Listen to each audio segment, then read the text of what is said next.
Welcome to the UST Education recorded webinar series. This session is powered by US Transactions. UST is a boutique payment processing firm providing you with personalized service. We offer agnostic, best-fit technology solutions for associations, nonprofits, and enterprise clients. I'm going to share now. Here we go. Hopefully everybody can see my screen there. Riley did a great job introducing it. Goldilocks and the three community events. I changed it slightly to Goldie Bob and the three events just because it really is, agnostic to just community, any events, and just kind of more of a concept that I was explaining that I've been thinking about for a long time and talking about for a long time, and was happy to put this into some type of formal presentation so it lives out there as collateral now that I can share and we can share with the community. Because I do think it's important as we go through this. There's a lot that we put into the community and making sure we get everything out of it and maybe just take a slight edge off of the overwhelming nature of what's out there. So here we are, Goldie Bob and the three events, a tale of right-sizing your experience at community events. And if I can learn to use my PowerPoint controls, we'll move forward. Here we go. So I am Goldie Bob or Bobby Small. I'm the Community Strategy Director at Dynamics User Groups. We're one of a number of companies that organize events in the community. And I've been doing that. I've been doing this with Dynamics User Group for about a year and a half now. Prior to that, I spent about 25 years in information systems. Was a late adult learner, so went back to college when I was 30-ish and got a degree in information systems and then jumped right into the workforce. So I've been doing this pretty good. I'm starting for a pretty long time. Started with break fix or breakfast, I like to call it. It sounds so similar. I think 2 eggs over easy and a side of hash browns. Little dad joke, didn't. Quickly went into programming, which was what I had my degree in. And this was all in dynamics space early on, what was called Exapta. And now all the way through to Dynamics 365 Finance and Ops. And now I really enjoy because I'm not using the systems hands-on, really am enjoying the AI side of things. So getting into more of the AI side of prompting and agents and kind of governance, all the things that we're talking about with AI and organizations and people. Through all of that, though, I was a community champion. So I mean, all the way through to my final role at my end user and into my partner roles, which are kind of a mix of all those, was a community champion as an attendee, as a speaker, as an organizer, as a planner. Just really, found quick value in the community and built that to where I am today with a lot of learning. So I likely in the community made every mistake possible and taken all the wrong turns and hopefully what I'm showing today, it just kind of again takes the edge off, gives you a little bit of an advantage as you're going through your journey in the community. So how are we going to spend our time? To me, the biggest thing I'm hearing, right, the most commonly heard thing I'm hearing right now, there's so many events. And so folks are overwhelmed and they're overwhelmed at the size of events and what to do at events. And it's just a lot. It comes up so quickly and it goes by so quickly in an event. And so going to talk a lot about how to kind of, minimize that feeling of being overwhelmed. We'll dig into what I've, coined the Goldilocks effect for events, and how I can, I feel, what I feel about what a right-sized event is and how to take advantage of all the events regardless of the size. Hopefully coming away with some practical knowledge, some things that you can put in your own toolbox as you move forward through your event opportunities. Talk a little bit about branding and not just the kind of branding you think of, colors and logos, but more about your personal, the way you show up at events and after, and then kind of what this all looks like in a kind of a model of success. So that's kind of our agenda moving through. First off, why I think this matters. The number one reason for me is that community has been an accelerator. It's just in so many ways. In the top two, one career advancement. My last two jobs have come through the community. So moving from an end user during COVID times, we were talking about that at the top of the hour before we got on. I had just surreptitiously been planning to leave a company, and it happened to coincide with COVID shutdown in Colorado. And so I spent little time in the basement trying to figure things out and what my next move was. And it was through community that I got an opportunity at a partner, people that I'd known for a long time that thought of me, for a job opening. And then obviously I'm working for the community now, and so that's just a natural progression. Again, a lot of relationships. So career advancement is one that I can't stress enough. And two, the organizational assistance you get from the community. Just again, making the connections, building up relationships. I can't even count on any of the hands I have the number of times I've used my connections in community to solve organizational issues. Um, the one that comes to mind for me most often when asked is we had a major problem with security that ended up scrapping a number of our files, deleting them from our server, including our install files for our software instance of what was then Exapta, 2009. Unfortunately, Microsoft did not have the ability to give us the files. We didn't have hard copies. It was a bad situation. And it was through community, through an outreach that I was able to pull those back and avoid a major catastrophe for reinstalling our server. So an accelerator for lots of reasons. I've also, like I said, been attending these events for forever since about 2009. Um, these are investments. They're investments in not only, you know, money. We'll talk about that a little bit, but time. You got to set up travel and pay for tickets and justify the reasons for going, which hopefully some of this will help you in that justification phase with your companies later on. And all the energy you put out, when you get there. Um, Earliest mistakes for me, which we'll dive into deeper, were trying to do everything, measuring the success of my attendance as quantity over quality. Um, so it wasn't like, at the end of the day, um, it wasn't about just how much I could do, but it's about what each of those opportunities brought back for me. And ultimately, the other thing that I'd like to think about is, people ask, like, should I attend events? And the question isn't should I attend, in my opinion, it's just how do I maximize it? If you can attend events locally, virtually, globally, and you've got those opportunities, they're invaluable. And it's not a matter of should I, it's a matter of how do I maximize it when you are doing it. So that's kind of just framing it up. I'm going to jump right quick to poll question. Um, like Riley said, if you're looking for credit on this, just pop an answer. No wrong answer here. But just kind of get a feel for where people are. What stresses you most about, we'll say any community event as opposed to large, just what stresses you most about going to an event?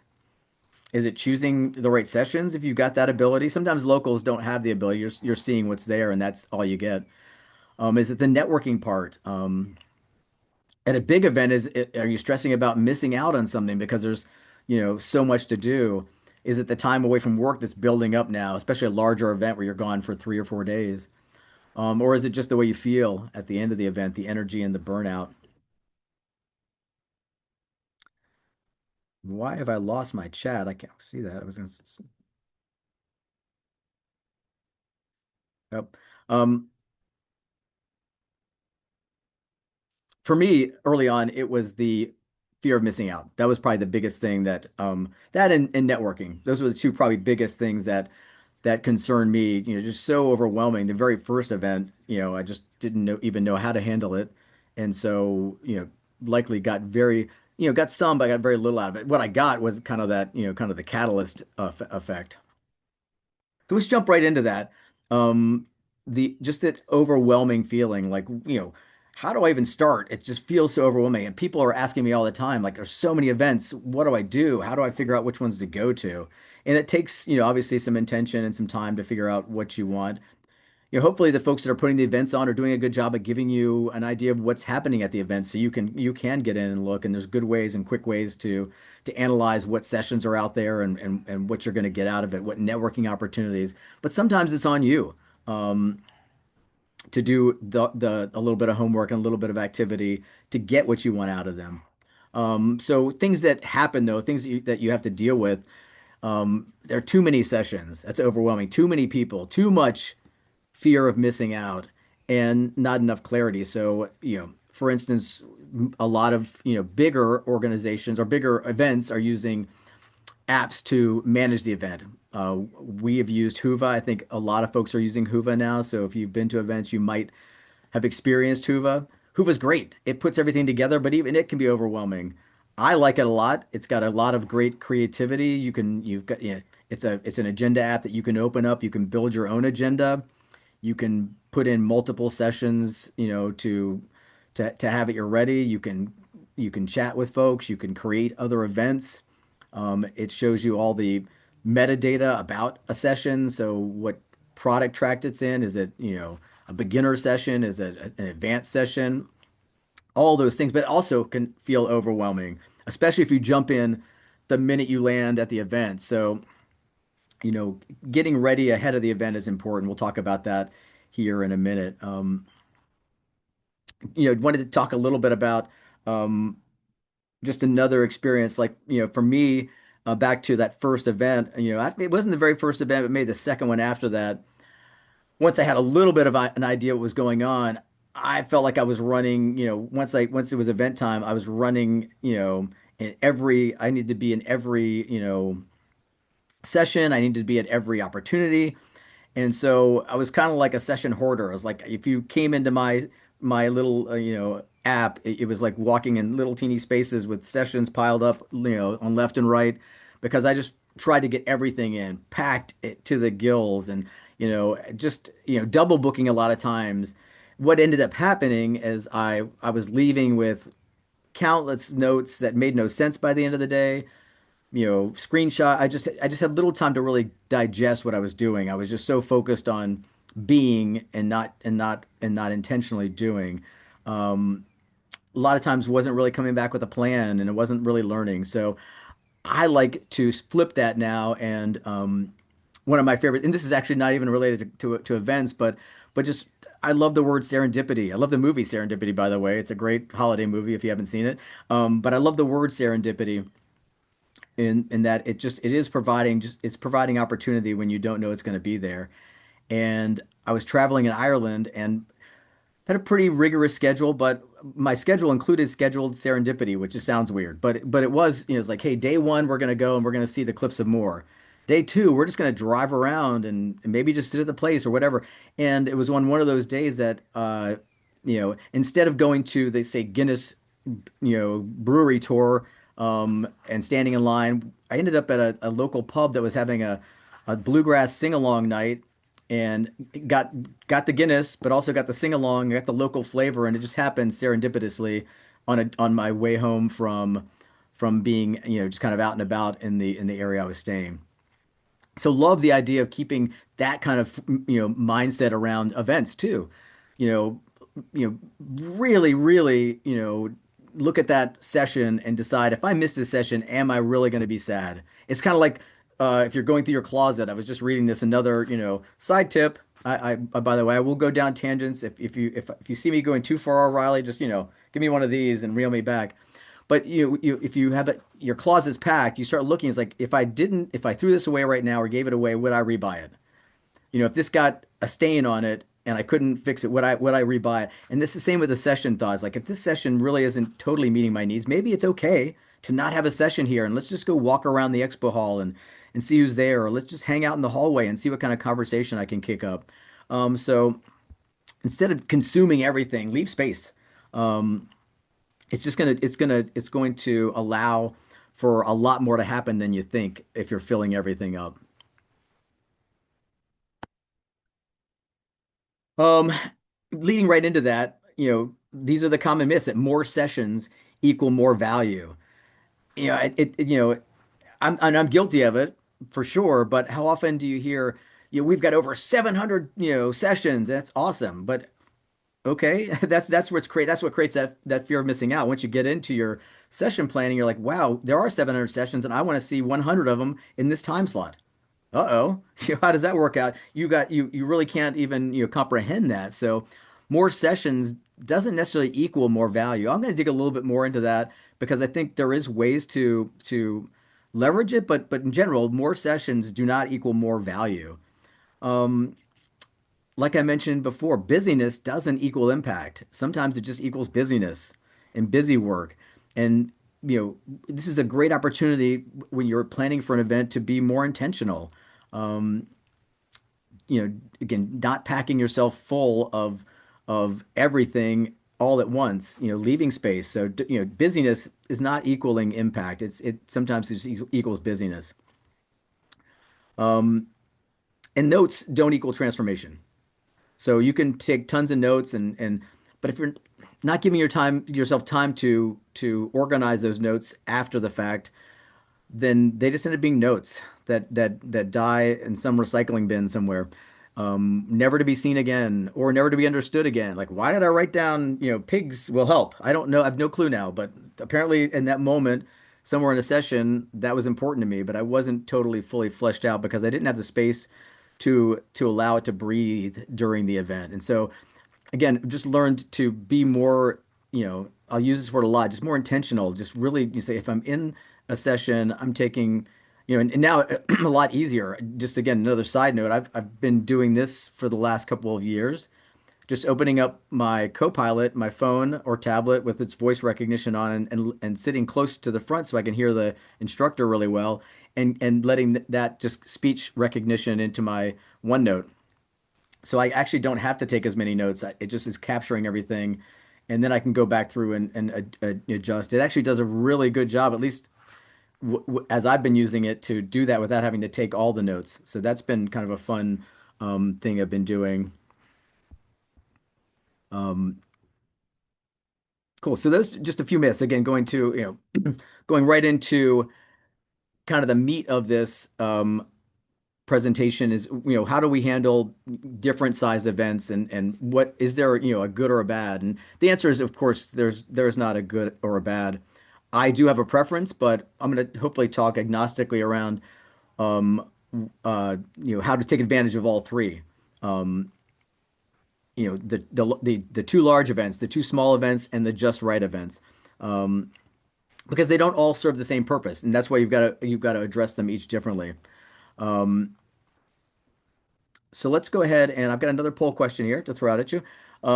If you are attending events, excuse me, which are you attending? Are you attending local user group events? I mentioned I work for Dynamics user groups. We have about 65 now, local groups that mostly meet in person or virtual hybrid. Some are just virtual.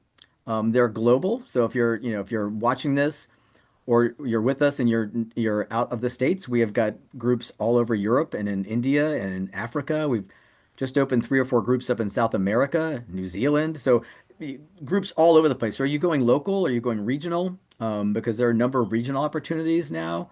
Uh, like somewhat, I think there's somewhat of like 24 to 36 in our industry alone that are regional, and then larger, global conferences that are happening. There's, just dozens of those too.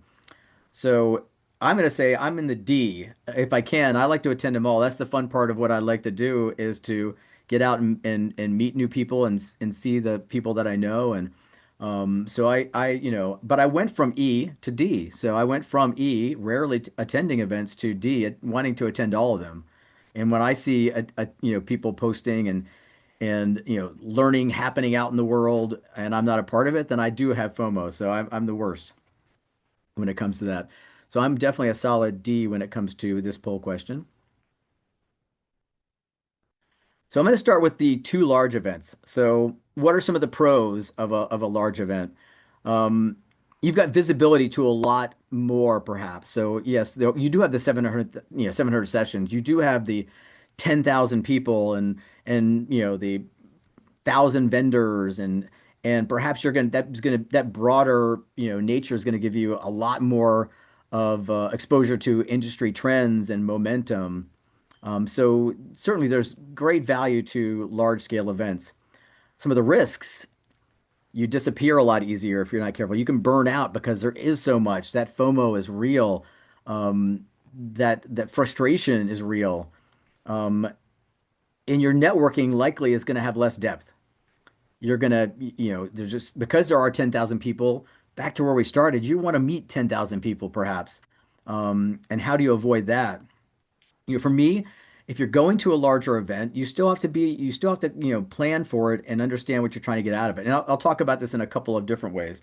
If I'm going as an end user, my strategy, it's got to be to, look at the event well in advance and simplify it down to, some simple goals that I can accomplish and get those on paper and, with my group. So there's accountability to what we're trying to accomplish.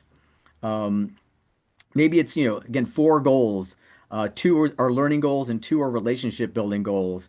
Um, and then you can start to measure your success at that larger event and meeting those goals. Did I make it to, X number of educational sessions and take comprehensive notes with a learning plan for what I'm going to be using those for?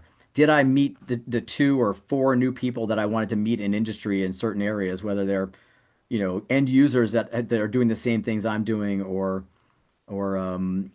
consultants or Microsoft folks, and, whatever it is, what are those relationship goals, and did I meet those?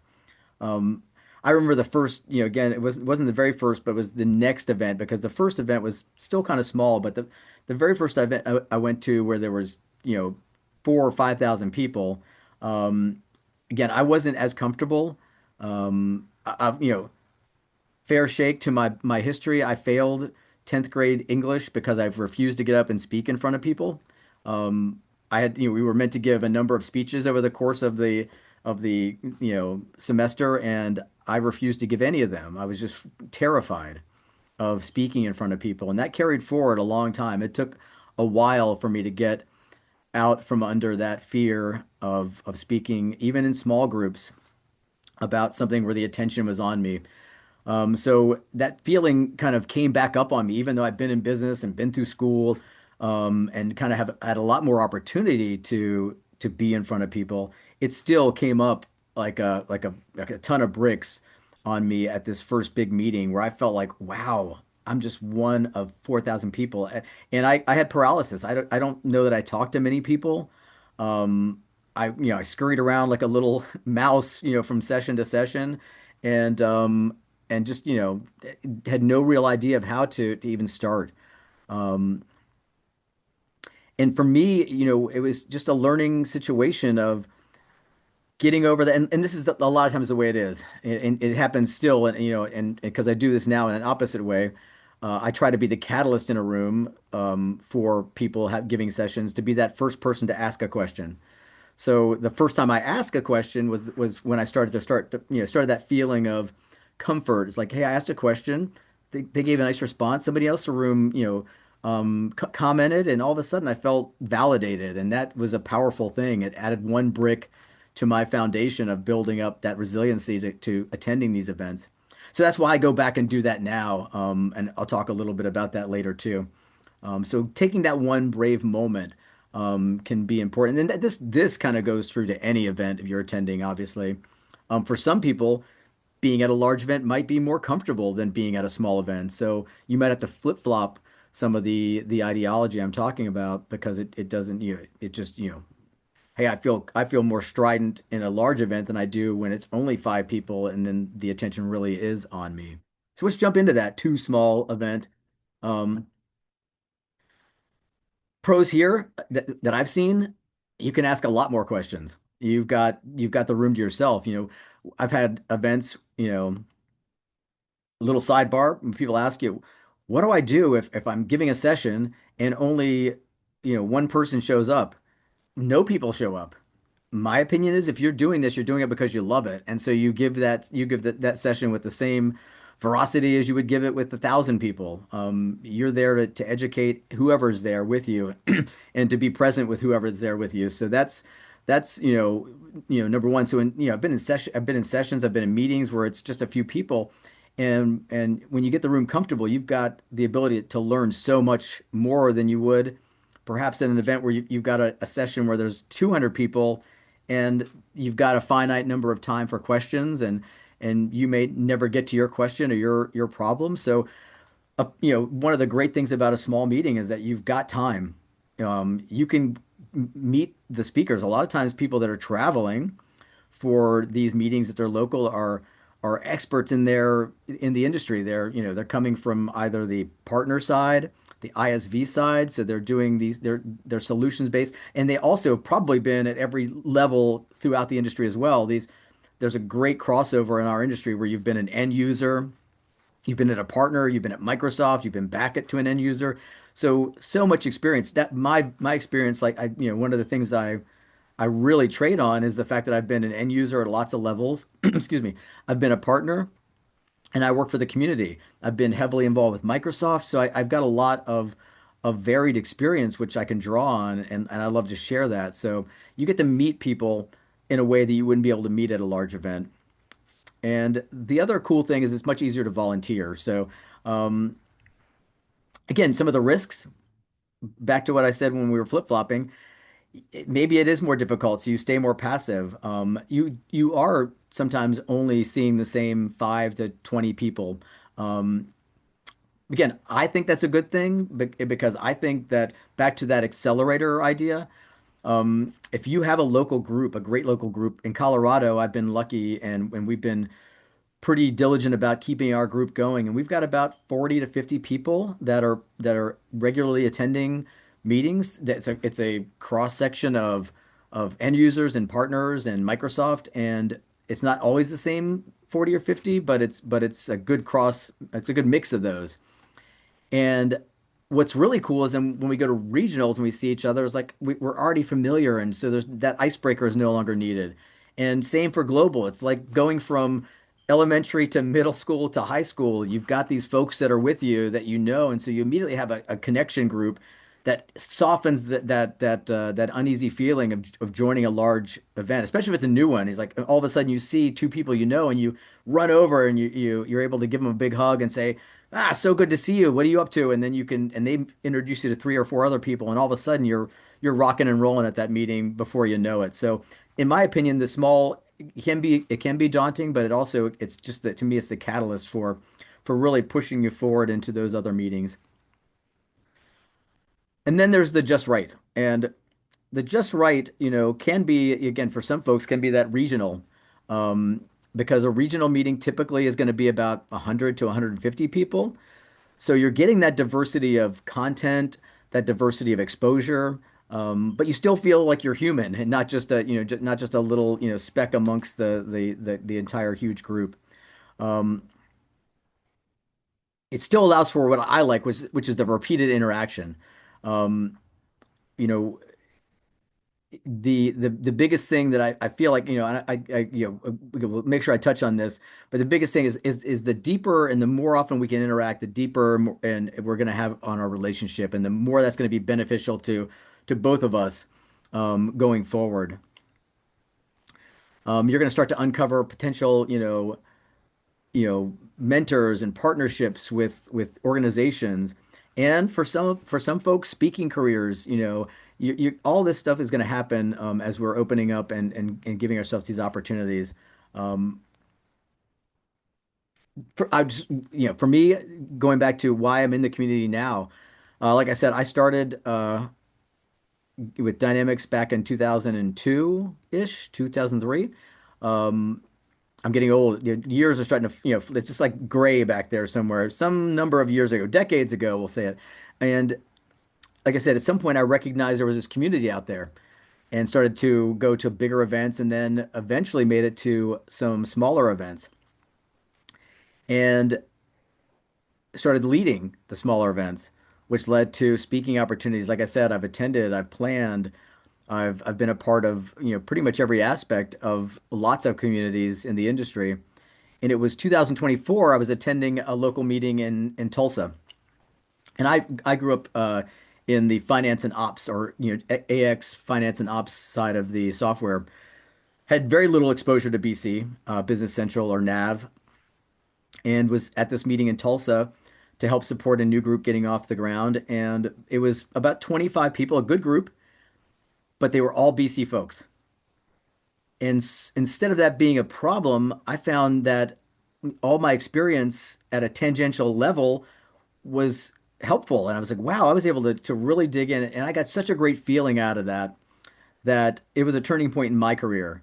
Um, it wasn't flashy, it wasn't massive, but I knew that I wanted to do this for a living instead of, as a volunteer. So I started carving out a way to make that happen. So it was at a meeting like that where I kind of, felt this, passion hit to a point where I needed to do something about it. So to me, these meetings and, finding that value in sizing is super important.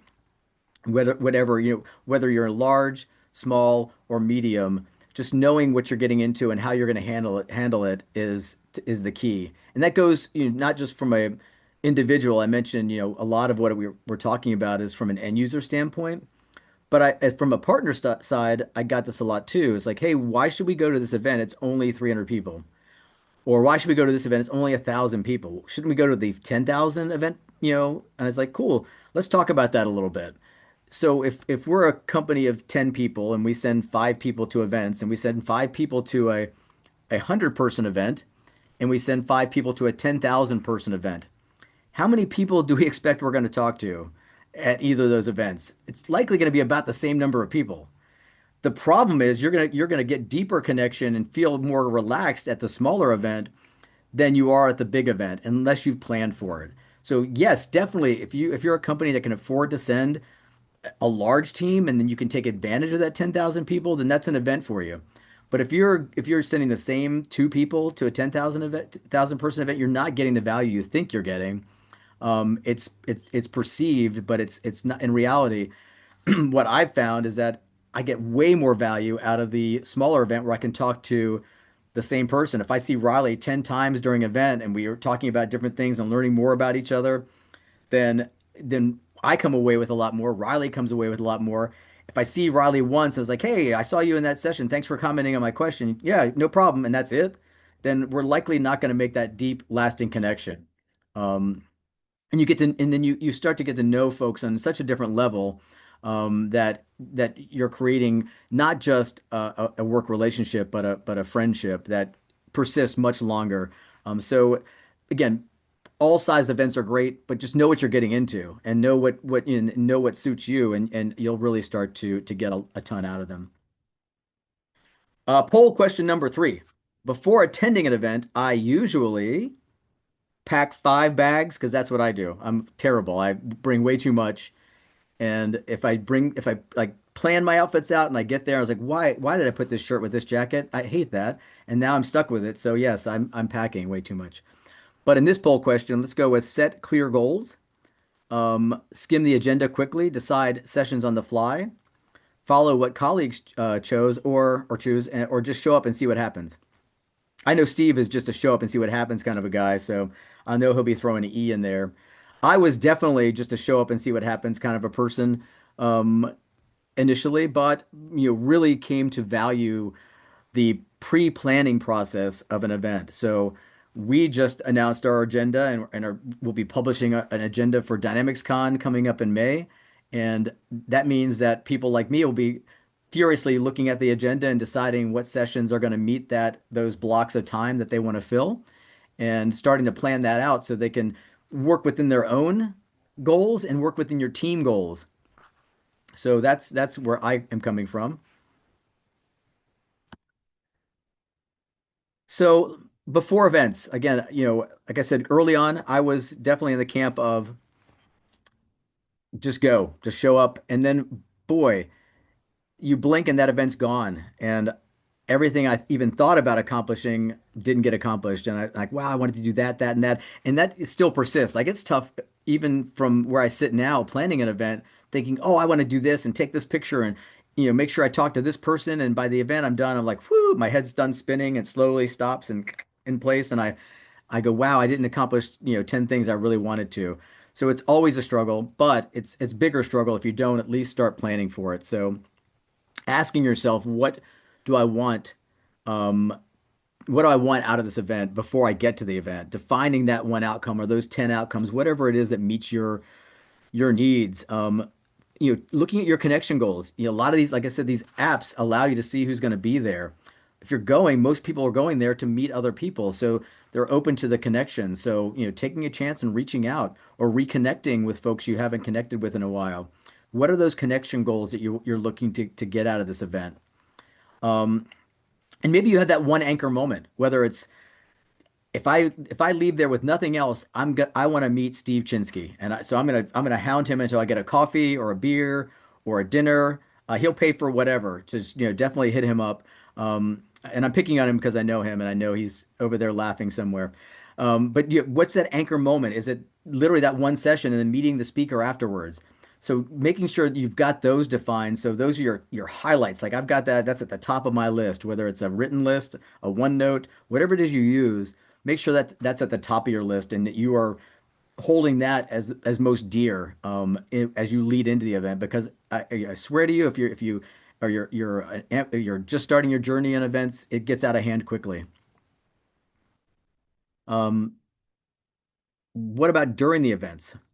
This one I get asked a lot too, and I'm going to give you an example from a partner side that I love. I hear partners ask, "Well, how do I make an impact if I don't have a speaking session? If I'm not the one speaking, how can I make an impact? Or if we're not on the expo floor and we don't have a booth, how do I make an impact?" And my immediate response is, I see so often people showing up to sessions and they're working, or they're on their phone, or they're sleeping, or whatever. They're not paying attention. You're not engaged. And so be the one that sits closer.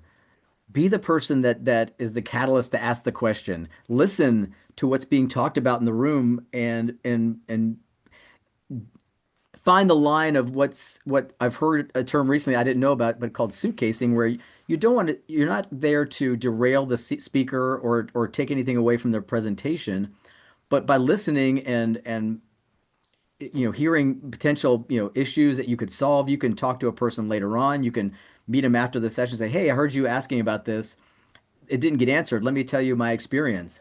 If you're interested." And that's just a way to meet somebody and make a connection, show them your expertise without being in that seat of like, how am I going to, I'm here to, be there to educate and be there to learn, and all of this other stuff falls into place so easily.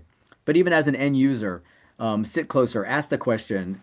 If you're there and you know people, introduce them.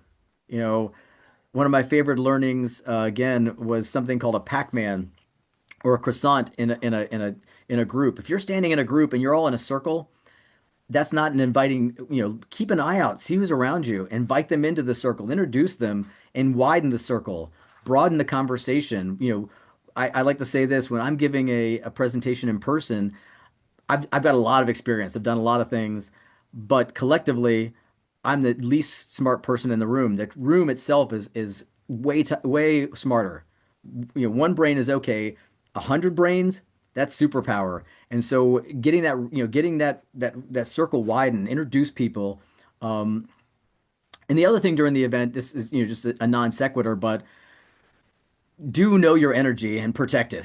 If you need sleep, get sleep. If you need a break, take a break. You'll come back to fight a stronger fight. And it takes a lot of energy to operate at these events, especially at these larger ones. Or again, it may be the small event that takes your energy, but know your energy levels and know how to manage them. And when you do that, I've found over the course of my career, which again goes back to 2009 at events and accelerated an event attendance over the next decade or so here, that if I don't protect my energy, I end up either suffering at work, get back as like I'm not quite ready to be back, or I'm suffering during the event. So you don't have to attend everything, but if you're doing everything we've talked about and you've planned it out, you're likely in a pretty good zone.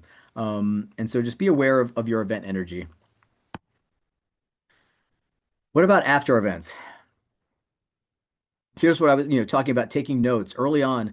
I can't tell you how often um, I just had notes that just didn't go anywhere, or just there was a lot of inaction. So it wasn't until I started really framing out what I wanted out of it. If I'm going to a class.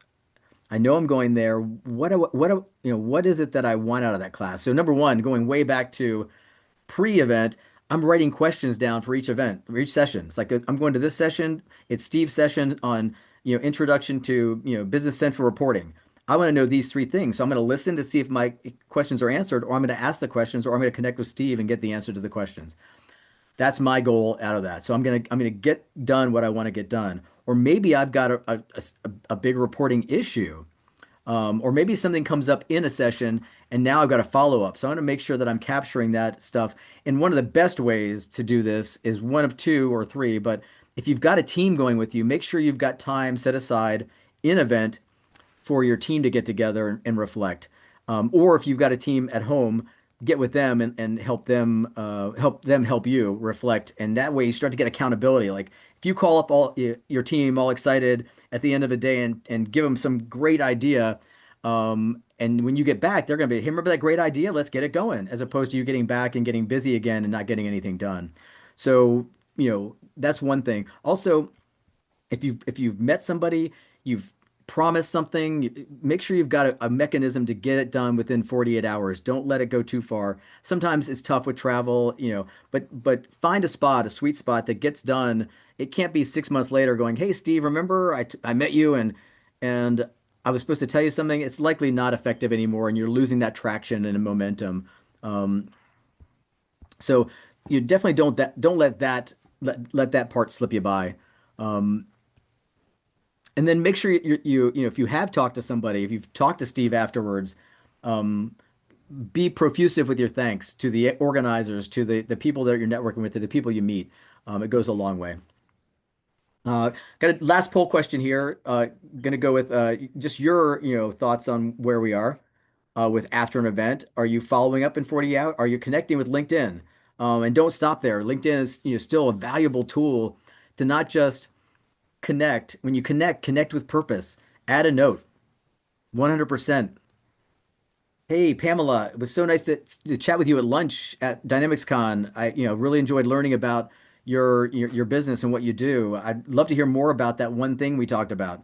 If you have time, let me know. I'd love to catch up and so do that quickly and make that connection meaningful. Um,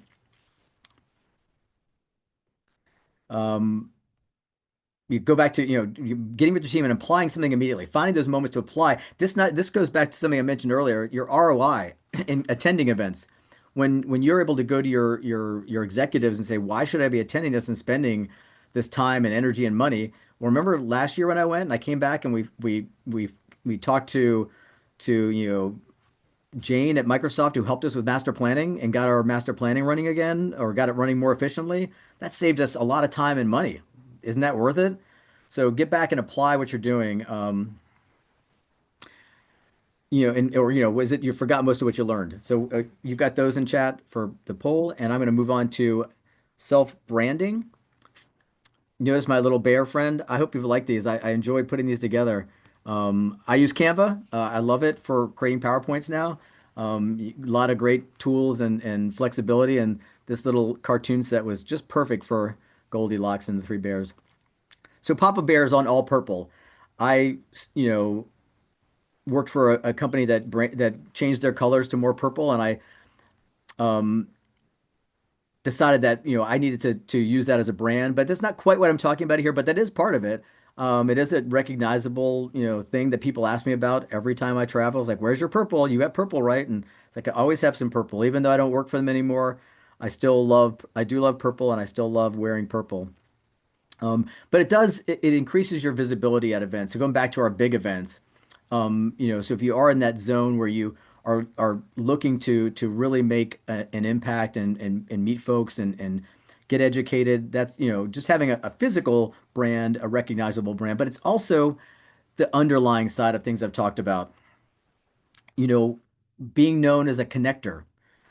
one of my favorite moments is, or one of my favorite things about what I do is making connections. And sometimes literally in the moment, uh, I had an opportunity at an event a few years back. A gentleman came up and asked me about, the equipment. Was like, do you know anybody that can help me with payments in within, Dynamics? And I was like, yeah, maybe give me a second. And so I picked up the phone and called a friend. I was like, hey, do you know anybody that, can help with this very specific thing? And they're like, yeah, I think he's at the event with you. His name is Andrew. And I was like, oh, Andrew's literally standing next to me. I was like, cool. So then in the moment, I was able to take Andrew, walk him over to this gentleman and say, hey, I'd like you to meet. Andrew does this really well. He's a consultant that knows this module and he can help you out. And this guy was so excited. They spent the next, 15 minutes of the break talking about his issue. He got his issue solved. So, that's part of a person's brand. People now, recognize that I can ask Steve, I can ask Bobby, I can ask Betty, I can ask somebody, and I'm going to get this back. Maybe you become a licensing expert. You're the licensing expert. You're the storyteller, AI, any number of things. That's part of your brand as well. So it's not just about your physical, the way you show up, but it's the way you show up kind of in that next level. So think about that as you go through. It's not just again, your brand is important. Same with organization. Organizations do the same thing. My favorite story, and the reason that I said we needed to go purple.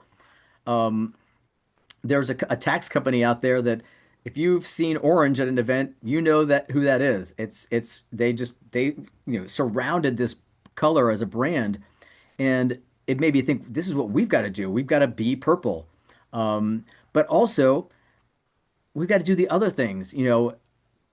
Setting a culture of showing up to meetings, supporting your own sessions, support other people's sessions, investing in, as an organization, investing in the people in the event, not the booth.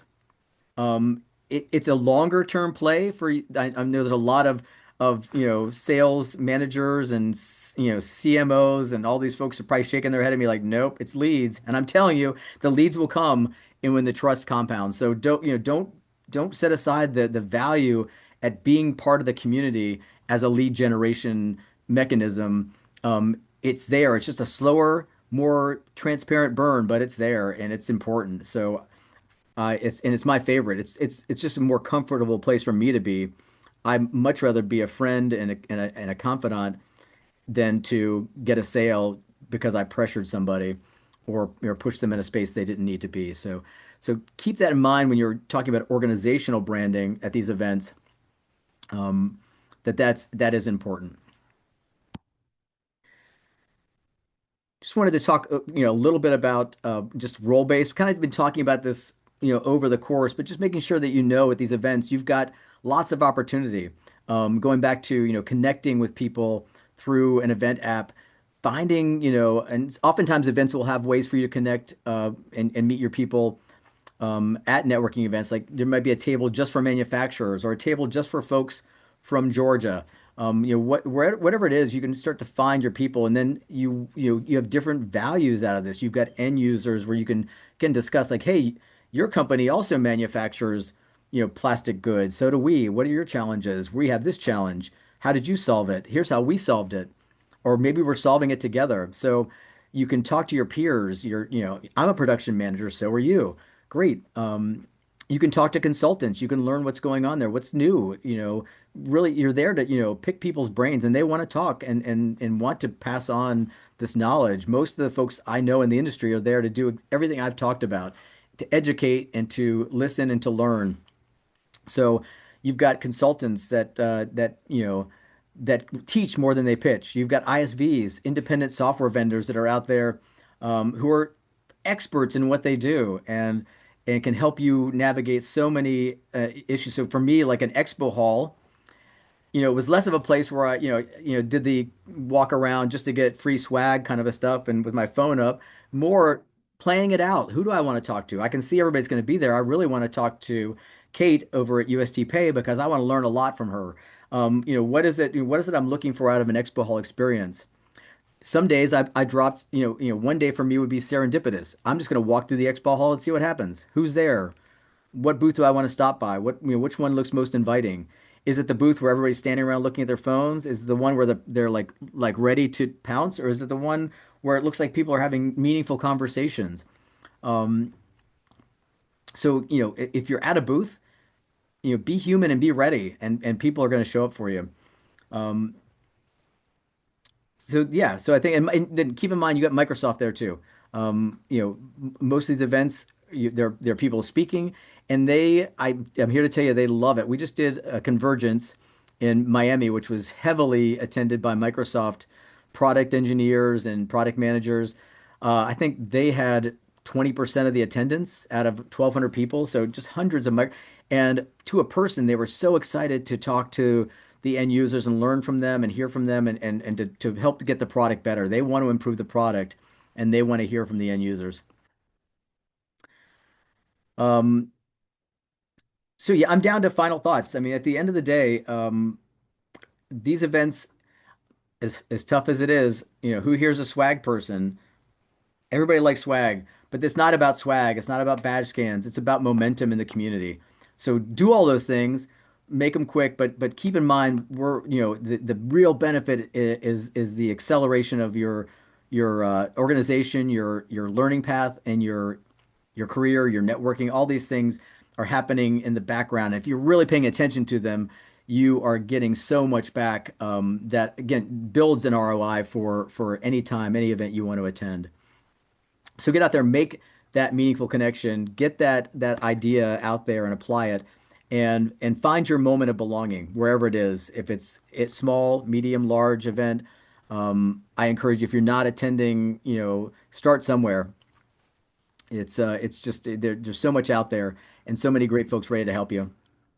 Yeah, one of my favorite words right now and for a long time, objectivity and intentionality. Just being intentional and being present at events opens up a world and has for me. So I'm talking from experience and I could pull probably, a couple dozen of people in with me to give you the exact same story of their career and their experience. So that's what I have for you today. This was Goldilocks and the three events. Hopefully, there's been a few things you picked up or resonated with along the way. And I'm going to open it up for questions if there are any, or comments if there are any. I'm going to try to find first off, find the window where I can see that. Lost it. I seem to lost it in. Oh, there it is. Finally. You think I'd learn how to navigate technology.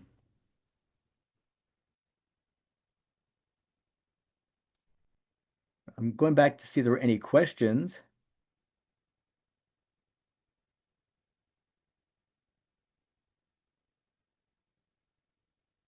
Yep, setting goals. I mean, that's the key, Pamela, setting the goals and just making it quick. Hopefully the organization is giving you great tools to look at the agenda in a way that allows you to find what you need. Um, Canada, by the way, Pamela, if you're up there, I don't know where you are, but if you're up there in Canada, we've got three great events this year, one in Toronto, one in Montreal, and one in Vancouver coming up in March. So excited about all those. I love getting up to Canada. Vancouver is one of my favorite places. But I've not been to Montreal, so I'm excited to get there.